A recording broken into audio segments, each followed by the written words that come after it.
Hello everybody. So let's go over the inequalities practice test. For the first one, they want you to write an inequality for the graph that's shown. I see it's connected, so we're talking about numbers in between. So that's going to be a compound inequality that's and. X in the middle, less than. It's in between the numbers -3 and 0. Remember, the least number should be on the left, and that's all you got to do for that one. For number 2, we got to get x by itself. To get rid of a +3, we subtract 3. That'll cancel. We get -5x is greater than -20. To undo multiplication, we divide. So I'm going to divide by -5. That'll cancel. When you divide or multiply an inequality by negative, you have to flip the symbol. -20 divided by -5 is +4. So I'm just going to stick my 4 in the middle here. All right, it would be open because it doesn't have the equal to part, and less is to the left. All right, let's look at number 3. It says a math class is going on a field trip. It says each bus can hold 15 people, including the driver. So you're only getting 14 students per bus. 14 students per bus. All right, that's an important part to notice. It says 40 students are going on the trip. Write an inequality that represents the number of buses that we'll need. So we need enough to hold at least 40 students because we've got drivers and who knows what else.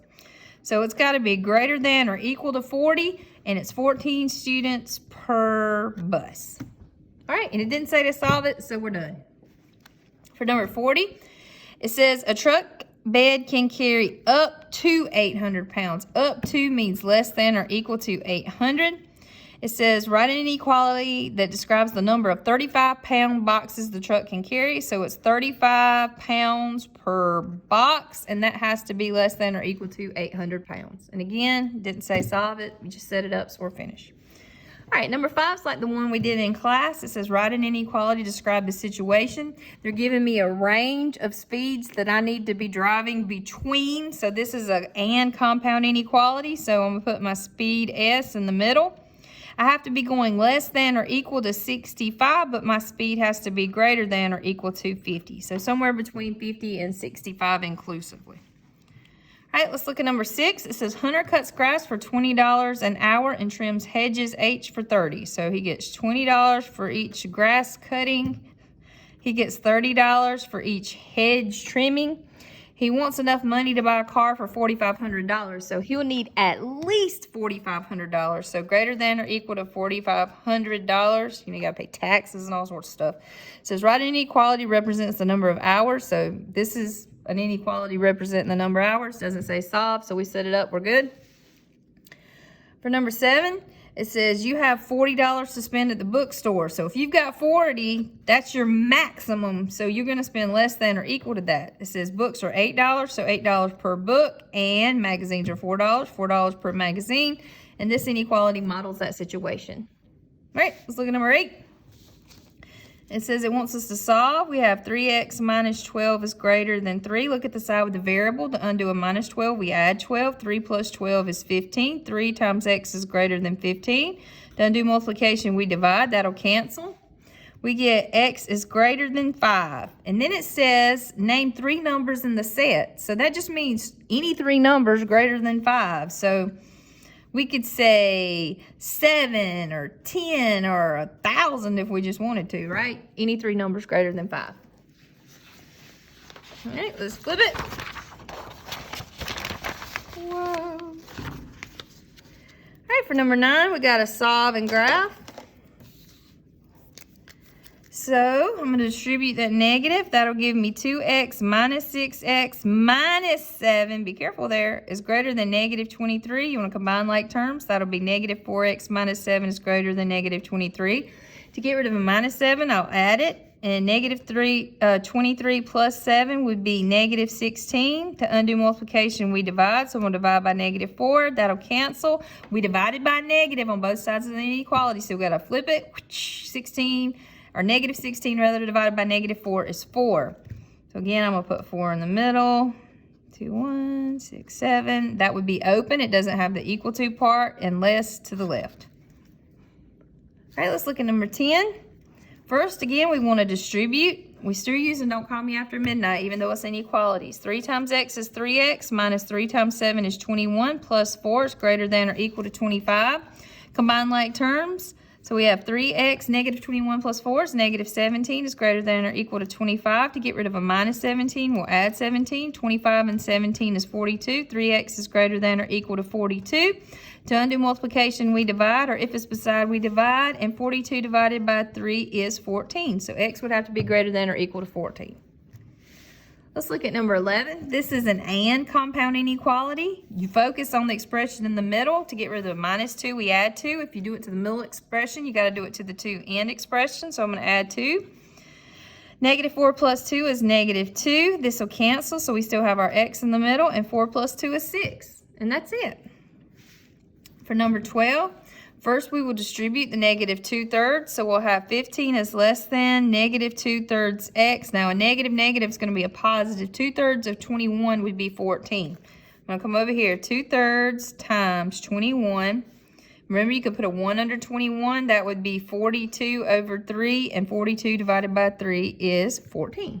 Okay, I'm going to squiggle here to divide my work. To get rid of a plus 14, we'll subtract 14. So we have 1 is less than negative 2/3 x. Now, to get rid of a fraction beside a variable, we're going to multiply by the reciprocal, which will be negative 3/2. Now that cancel, don't get confused. All right, so cancel, cancel. We have x. Now, you see how the alligator was going to eat the x, but we multiplied by negative, so we have to flip that symbol. So now it will be going to eat the other side. Negative 3/2 times 1 is negative 3/2. Or x is less than negative 1.5 for you decimal people. Okay? All right, let's look at the next one. Again, we're going to start by distributing on both sides. So we have a half of 4 is 2. A half of 4 is 2. Negative 3 times x is negative 3x. And negative 3 times positive 4 would be negative 12. Now we're going to move the variable to one side. I'm going to add 3x to both sides. So 2x and 3x is 5x. Bring down your plus 2. That cancels, is less than negative 12. To get rid of a plus 2, we subtract 2. That'll cancel. We get 5x is less than negative 14. If it's beside, we divide. So we get x is less than negative 14/5. And I'm going to leave it just like that. Done.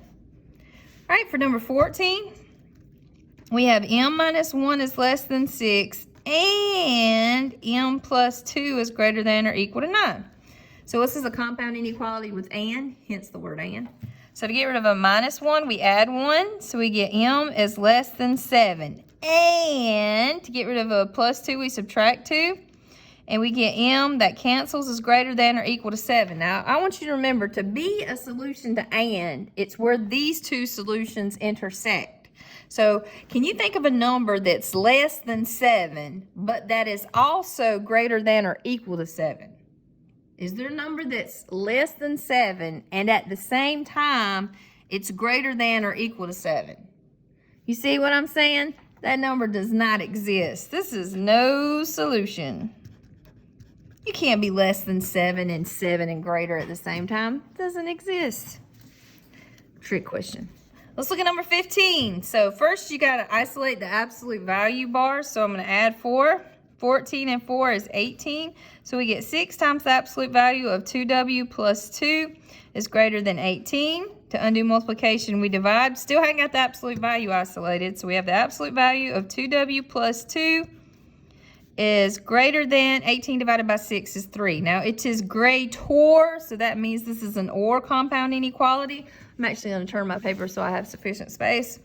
So we'll do 2w plus 2 is greater than 3, or 2w plus 2 is less than negative 3. Flip it, negate it. We'll subtract 2. So we get 2w is greater than 1. If it's beside, you divide. So we get w is greater than 1/2, or subtract 2. That cancels. We get 2w is less than negative 5. If it's beside, we divide. And we get w is less than negative 5/2. So when we graph that, let's see, negative 2, negative 1, 0, 1, 2, 3, 4. So it's greater than 1/2. 1/2 is right here in the middle of 0 and 1. Doesn't have the equal to part, so open circle, greater to the right. W is less than negative 5 halves. Negative 5 halves is negative 2.5. So I actually didn't go far enough here. Whoop, we'll throw a little negative 3 in there. So here's negative 2.5, open circle less to the left. All right, let's look at number 16. This is a compound inequality with and because it's all together. Focus on the expression in the middle. To get rid of a plus 7, we subtract 7. Remember, if you do it to the middle, you have to do it to the two ends. Negative 3 minus 7 is negative 10. Bring down your 5x. And less than or equal to 22 minus 7 is 15. Focus on the expression in the middle. Under undo multiplication, we divide. And negative 10 divided by 5 is negative 2. 5's cancel. We're left with x. And 15 divided by 5 is 3. So let's see, negative 3, negative 2. 1, 2, 3, 4, 5, 6. All right, so open circle at negative 2, close circle at 3. We're interested in the numbers in between, so we're going to connect those 2 points. All right, let's look at number 17. So the first thing we need to do is get this in slope-intercept form. So we're kicking x out. Get out of here. Remember, slope-intercept form is y equals mx plus b, but instead of an equal sign, this is an inequality, so we'll have an equality symbol. When we go across the bridge, it gets a new address, so y will be less than or equal to negative x plus 4, and we're ready to graph. The y-intercept is positive 4, so I'll go up to positive 4, 1, 2, 3, 4, and put a point. The slope is, now, it looks like there's not a number beside that x, but there's actually a 1. The slope is negative 1. You can put a 1 on the bottom. That's your rise over run. And since it's negative, you're going to go down 1 and run 1. So down 1, run 1. All right, I think that's good enough. This is going to be a solid line because it has the equal to part. And then we just got to decide, do we shade above or below? It's less than, so it'll be below. You can always test the point 0, 0. If we plug that in, we get 0 plus 0 is less than or equal to 4, which is absolutely true. So we'll shade below. It's beautiful. All right, let's look at number 18. Same thing, we got to get y by itself. We got 2y is greater than or equal to. When you kick that x to the other side, it will become positive x plus 6. You still got that 2 beside, so we're going to divide everything by 2. Again, remember there's a 1 beside that x, even though we don't see it. So y is greater than or equal to 1/2 x plus 6 divided by 2 is 3. So 3 is your y-intercept. So I'm going to go up on my y-axis to positive 3 and put a point. My slope is 1/2. So I'm going to rise 1 and run 2. So rise 1, run 2, rise 1. Oh. Run 2. Can't see very good. All right. It has the equal to part, so that's going to be a solid line.